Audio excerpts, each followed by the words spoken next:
Welcome back to the deep dive. This is where we really go deep, extracting the core knowledge you need to build real confidence on complex topics. And today, well, we're diving headfirst into English grammar. Mhm. We're tackling something that honestly causes a lot of anxiety. It's Oh, that moment you realize, okay, I need to talk about the past. oh yeah, that feeling. Been working hard on the present tense, feeling pretty good, and then bam, past tense. It feels like this huge, confusing step backward, doesn't it? It really does. Mhm. And you suddenly see all these like irregular verbs and the fear kicks in. Totally. The immediate thought is often, oh, English grammar is just too complicated, or how can I possibly memorize all these different forms? It feels overwhelming, like you're just facing endless lists. Exactly. And that's the perception we really want to challenge today. Our mission really is to show you that the simple past, which is, your main tool for talking about finished things, actually has a core logic. It's manageable. Okay. We're focusing on the essentials. Regular verbs, those tricky irregular verbs, and crucially, how to actually use them without getting tangled up. Right. So we've looked at sources that break this down into really clear, actionable steps. The goal here is that by the end of this deep dive, you'll feel confident talking about, what you did yesterday, your memories, even old habits. Yeah, absolutely. We'll start with the easy part, let's call it the 98%, the regular verbs. Then we'll face those irregulars head on, but with a smarter way to learn them. Okay, a specific technique. A specific technique, yeah. And finally, we'll nail down how to ask questions and make negative statements in the past, because there's a key simplification there that lots of learners miss. Sounds like a plan. Let's jump in. Okay. So foundation first. The simple past. Conceptually, when are we actually using this tense? What's its job? Think of it as your time machine button for finished events. It's exclusively for actions, situations, even habits or memories that are completely done, finished, over. And crucially, they happened at a specific time before now, right? Exactly. It's like a closed loop in the past. If you say, I watched a movie yesterday, the watching is finished. Yesterday is finished. It's contained. Or she played piano when she was a child. That period is over. Precisely. Mhm. That childhood period is done. The playing happened then, and it's finished now. Okay. And here's the first piece of, well, frankly, amazing news for English learners, isn't it? For most verbs, the regulars, the rule is incredibly simple. It really is. You just add E to the end of the base verb. That's it for the vast majority. And this is where English gives you a break compared to, say, Romance languages or German, where the verb ending changes for every single person. Oh, absolutely. That's a huge advantage. Yeah. The simple past form in English is the same for all subjects. I, you, he, she, it, we, they. It doesn't matter. Think about that. You learn one form worked, and it covers everything. I work, she work, they work. It's so consistent. It is. That predictability is key. Talk becomes talked. Walk becomes walked. Need becomes needed. Once you grasp that simple ed ending, you've basically unlocked the positive form for like 98% of verbs. That should be a massive confidence boost right there. Hashtag tags tag 1.2 pronunciation nuances. All right, but let's talk about how it sounds, because even though we just write 8E, it doesn't always sound like aid, does it? I hear learners sometimes say work ed or talk ed with 2 syllables. Yeah, that's a common hurdle. It happens when you try to apply the spelling rule directly to the sound, but actually the pronunciation shifts subtly, and it shifts based on the last sound of the original verb. And this shift isn't random, is it? It's about making it easier to say. Exactly. It's all about ease of articulation. Our mouths naturally choose the path of least resistance. So that ed ending actually has 3 possible sounds. 3 sounds. Okay, what are they? First, you've got the voiceless T sound. This happens when the verb's base form ends in a sound made without vibrating your vocal cords. Think P, K, F, S, C. Like work. It ends in that K sound. Precisely. K is voiceless. So, worked is pronounced enunciate. Worked, same for watch. It ends in each, also voiceless, so it's watched. Right. Trying to say worked feels kind of clunky. Worked is smoother. It is. Your mouth doesn't want to switch voicing on and off unnecessarily. The second sound is the voice D sound. This happens when the verb ends in a voiced sound, one where your vocal cords do vibrate, like L, M, N, V, Z, or any vowel sound. Okay, so move ends in V. That's voice. So it's moved. Love ends in a vowel sound, also voiced, so loved. L-V-E-D. Makes sense? T for voiceless endings, D for voiced endings. What's the third one? The third one adds a whole extra syllable. It's the sound aid or sometimes Ds. And this only happens when the base verb already ends in a T or a D sound. Ah, okay. Yeah. Because you couldn't hear the ending otherwise, right? Like need. Exactly. It would be impossible to distinguish. Need plus D would just sound like need. So we need that little buffer vowel. Need becomes needed. Nicid. Want becomes wanted. Visit becomes visited. So the big question for someone learning, do I need to memorize lists of voiced and voiceless sounds? That sounds hard. No, absolutely not. That's the beauty of it. The reassurance here is that the correct sound usually comes naturally if you just focus on what's easiest to say. So trust your mouth. Pretty much. If you try to say worked, it feels awkward. Your mouth will naturally gravitate towards worked. It's more about listening and mimicking and letting the physical ease of pronunciation guide you, rather than memorizing phonetic rules explicitly at first. Hashtag Prefervis 1.3 spelling rules for irregular verbs. Okay, pronunciation sorted, mostly automatic. Now let's switch to writing. Because while speaking might be intuitive, spelling has some specific rules we need to know, especially for, writing emails or tests. Right. These spelling adjustments aren't usually about sound, but about maintaining consistency in the written form. There are basically 4 main ones to keep an eye on. Let's start with the easiest. Rule 1, if the verb already ends in E, simple, just add D. You don't need a double E. So use becomes used, love becomes lived, love becomes loved. Easy peasy. Okay, rule 2 deals with verbs ending in Y, specifically when there's a vowel before the Y, like play or stay. In that case, the Y is safe. It just stays there. You simply add ed, play becomes played, stay becomes stayed. Yeah. Got it. Vowel plus Y, just add ed. But then comes rule 3, the other Y situation, when there's a consonant before the Y, like study or cry. Ah, yes. Here the Y changes. When it follows a consonant, the Y becomes an I, and then you add ed. So study becomes studied, S-T-U-D-I-E-D. Cry becomes cried, C-R-I-E-D. Okay, change Y to I, then add EA, consonant plus Y. Makes sense. Now, the big one. Rule 4, the CVC rule, consonant-vowel-consonant.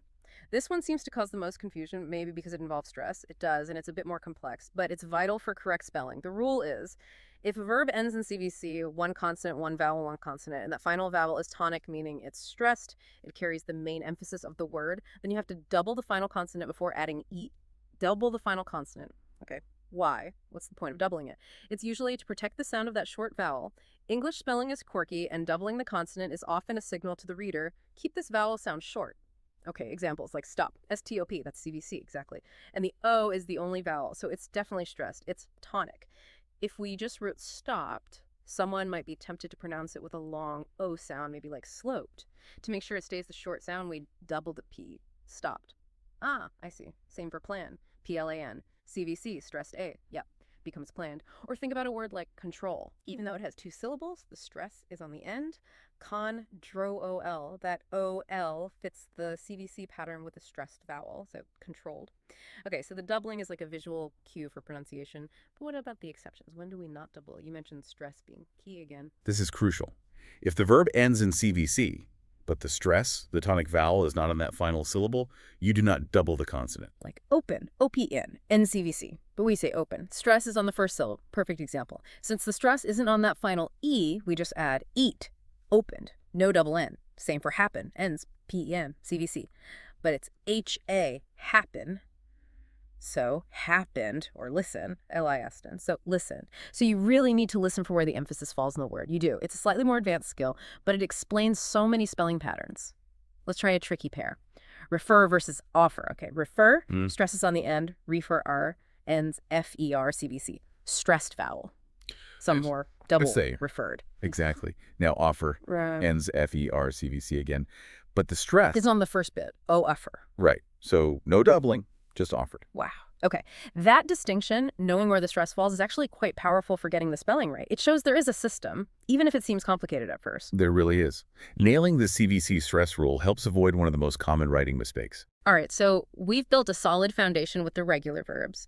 That ED rule plus the spelling tweaks, it covers, what, 98% you said? Around that, yeah. The vast majority. But now we face the music, the other 2%, the irregular verbs. If regulars are the predictable rule followers, these guys are the rebels, the exceptions that, honestly, can make learners want to tear their hair out. They definitely feel like the biggest hurdle sometimes. And they feel that way precisely because they don't follow the ED pattern. They just change. They morph into a different word, or sometimes they don't change at all. It requires pure memorization. And we're not talking about rare, obscure words here, are we? These are everyday verbs like go, becomes. Went it. See, becomes. Saw. Eat. Have. Had. Bought. You just can't escape them. They are everywhere. And the reason they're like this is historical. They're basically fossils from Old English, from the Germanic roots of the language, where verb changes were much more common. These super common verbs just resisted that simplifying trend of adding ed over the centuries. Hashtag tag 2.2 the no logic problem. Okay, so history explains why they exist. But for someone learning English now, what makes them so chaotic? Why isn't there just one pattern of irregularity? That's the core problem, the lack of a single unifying pattern. If they all changed their vowel in the same way, or all added a T instead of ed, we could make a rule, but they don't. Right. When you look at those verb tables, the ones with the three forms base, simple past, past participle, it just looks like random changes. It really can seem that way. For example, you get verbs where all three forms are different. See, write in a so, write in or so, want to read or seen, total transformation. Then others do the same, but in a completely different way. Go right arrow, went, go right arrow, gone. Like went doesn't even look like go, exactly. Then you have the ones that almost sneakily stay the same, cut, right arrow, cut, right arrow, cut. Or put right arrow, put right arrow, put, which is easy to remember, but you have to know it doesn't change. Right. And then there's the middle ground, where the simple past and the past participle are the same, but different from the base form. Make right arrow made, waiter in the rogal made. Or find right arrow found, right arrow found. So it's a mix of completely different forms, identical forms, and partially different forms. Yeah. The key takeaway, unfortunately, is that you can't really deduce the past form using a rule. You have to learn each irregular verb's past form as a separate piece of vocabulary. Okay, that sounds daunting. The idea of memorizing, 200 or 300 separate verb forms, that's exactly the kind of thing that makes people feel overwhelmed. How do we tackle that without just giving up? Well, the first piece of good news is you absolutely do not need to learn all 200 or 300 right away. Pareto principle applies here, the 80-20 rule, meaning a small number of verbs account for most of the usage. Exactly. In everyday conversation, probably 90% of the irregular past tense forms you'll actually use come from a much smaller group, maybe the top 50 or 60 most frequent irregular verbs. Okay, so focus the effort. Don't try to boil the ocean. Find a list of the most common irregulars and start there. Precisely. Target your learning. And here's the second crucial part, how you learn them. We need to ditch the old-school rote memorization of lists. You mean just chanting see, saw, seen, go, went, gone over and over. Yeah, that's not very effective for most people. It's dry, it's abstract, and when you're actually trying to speak, that list often doesn't pop into your head quickly enough. We need something better, something we call light decoreba. Light decoreba, what's that mean? Like light memorization? Kind of, yeah. It means learning them in context. Don't just memorize the isolated word saw. Instead, link it immediately to a simple, meaningful phrase or sentence. So instead of just see, write, I saw, you learn I see birds every day. Yesterday I saw a big hawk. Exactly. You're creating tiny little stories, little contexts. Your brain is much, much better at remembering chunks of meaning, stories, and connections than it is at remembering abstract lists. So for drink, write, arrow, drank. Maybe. I usually drink water, but last night at the party I drank juice. Or simply, I drank coffee this morning. The key is making a short, complete thought that uses the past form naturally. It turns it from passive memorization into something active, almost creative. You're building your own little examples. That's the idea. Active recall within a sentence structure. So find those tables with the three forms that are useful as a reference, but then immediately take each verb and create your own simple past tense sentence with it. Say it out loud. Write it down. Make it stick through use.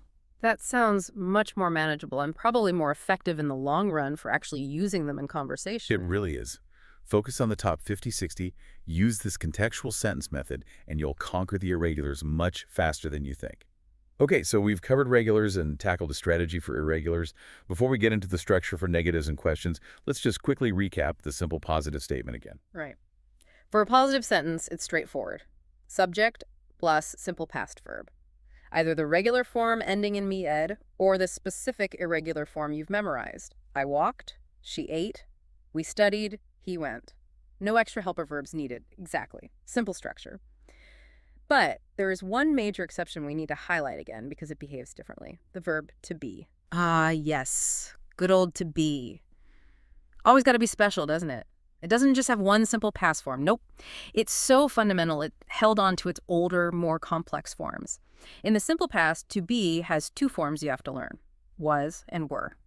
And the choice depends on the subject, unlike other verbs in the simple past, so I, he, she, it, take. Was. I was happy. He was late. The movie was good. And you, we, they take. Were. You were right. We were tired. They were students. Mm. Okay, so that's a specific pair you just have to memorize. Was, were, for, to be. But for all other verbs, in the positive, it's just that one simple past form for everyone. Correct. Mastering was and were is essential because to be is everywhere, but thankfully it's just 2 forms to learn. Hashtag 3.2, the negative form. Okay, now for the negatives. How do we say something didn't happen in the past? This is where English structure actually gets quite elegant, I think. It really does. To make a negative statement in the simple past, we need a helper verb. That helper is the past tense of do, which is did. So we use did plus not, which usually gets squished together into did. Right, exactly. You'll almost always hear and use the contraction didn't in spoken English. And using this helper verb introduces what we call the golden rule of simple past structure. This is super important. Okay, the golden rule. What is it? Because the word did or didn't already contains the past tense, meaning the main verb that follows it must go back to its original base form, the infinitive without to. Ah, so you only mark the past tense once in the sentence on the helper verb did. Precisely. You don't need to put the main verb in the past tense again. This is a huge simplification. So the common mistake is saying something like, I didn't work yesterday. Exactly. Yeah. That's wrong because worked is past tense, but didn't already signals the past. The golden rule says the main verb reverts to base form, so it should be, I didn't work yesterday.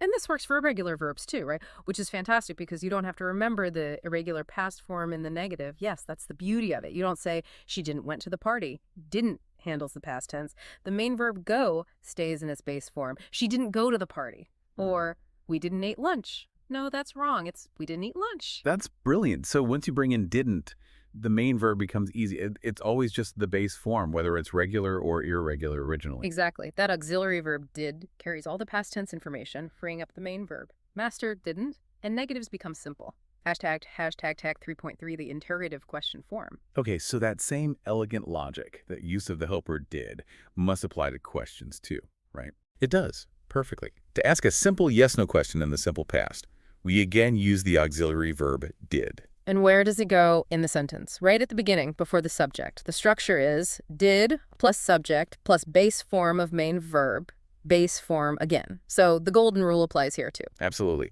Since did is right there at the start, clearly signaling a past tense question, the main verb stays in its simple base form. You don't need to change it. So I wouldn't ask, did you work late? Nope.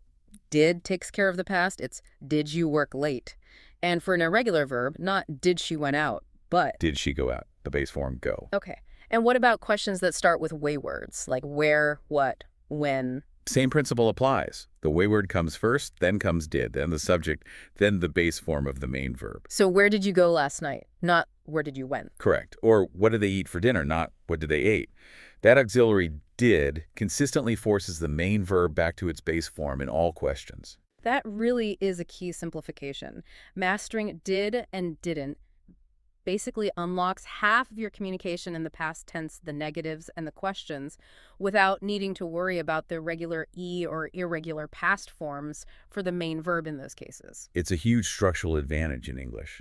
Once you internalize that did carries the past tense, structuring negatives and questions becomes almost automatic. Yeah. Okay, so we've got the simple past structure down for positives, negatives, and questions.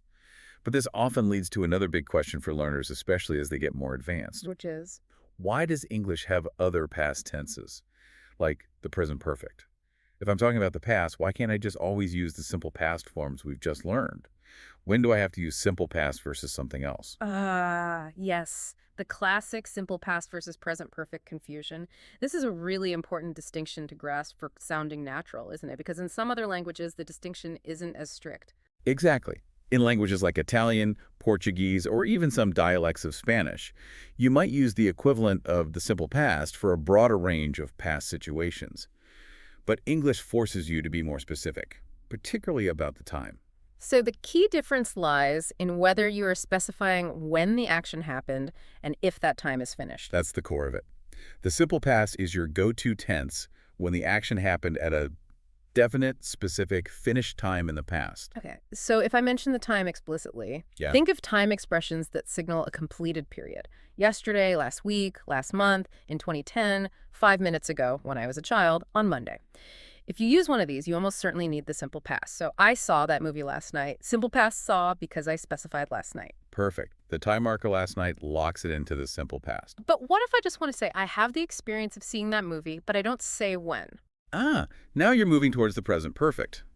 If the time is not mentioned, or if the focus is on the present result or the experience itself, you'd likely say, I have seen that movie. The when isn't important or specified. So the present perfect is more about experience or connection to now, while the simple past is about a specific finished point in time. That's a great way to put it. Simple past. Finished time mentioned or clearly understood. Present perfect, unspecified time or time period is still ongoing, or focus is on the present relevance. Let's try another contrast. She called me an hour ago. Simple past called. Why? Because an hour ago is a specific finished time point. Exactly. But what if she called multiple times this morning and the morning isn't over yet? Then maybe. She has called me 3 times this morning, because this morning might still be happening. Precisely. Or the focus is on the number of times up to now. The key is that connection to the present or the unfinished time frame often signals present perfect, whereas a clearly finished time signals simple past. So, crucially, you cannot mix a finished time expression with the present perfect, right? Like saying, I have finished the report yesterday. That's a classic error. Yesterday's finished, done. It demands the simple past. I finished the report yesterday. Understanding this boundary, simple past for finished specified times is absolutely critical. That's a classic error. Yesterday is finished, done. It demands the simple past. Hashtag tag 4.2 final application. Okay, so wrapping our heads around this. What does it mean practically? Every time I tell someone what I did last weekend, or what I ate for dinner last night, or where I went on vacation last year. You're using the simple past because those are finished events tied to specific past times. It's the tense you use for storytelling, for recounting events in sequence, for sharing memories tied to a when. And we now have the tools. We've got the basic A rule for most verbs, the regulars. Knowing the pronunciation will likely sort itself out with practice. We've got the spelling rules, like that CVC doubling thing, mostly for writing accurately. Yeah. And we have a strategy for the irregulars, not rote lists, but that light decoreba. Learning them in short, meaningful sentences. Focusing on the common ones first. Absolutely. Context is king for irregulars. And maybe most powerfully, we have the auxiliary verb did or didn't. It simplifies everything for negatives and questions, forcing that main verb back to its base form. It really does streamline the structure.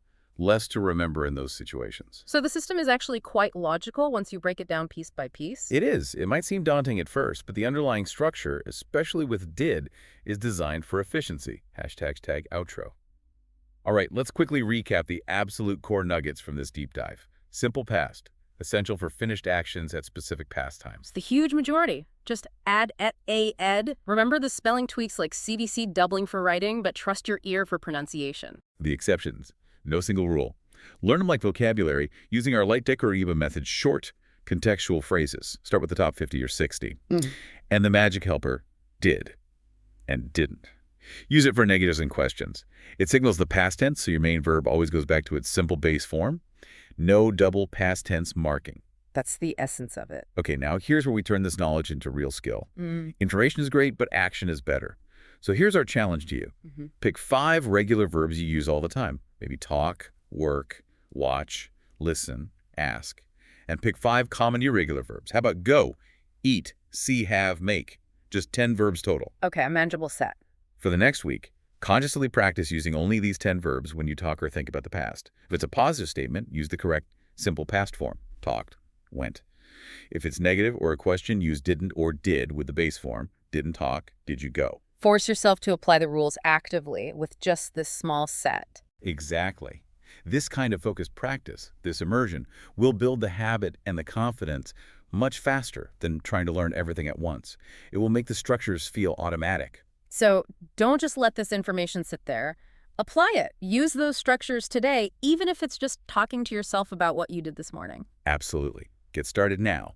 And be sure to tune in next time for our next deep dive, where we'll build directly on this foundation. We'll tackle the past participle, that third form in the verb tables like seen or gone, and figure out its crucial role in forming the present perfect tense. Yeah, we'll really pin down that difference between I saw and I have seen. It's the next logical step. See you then.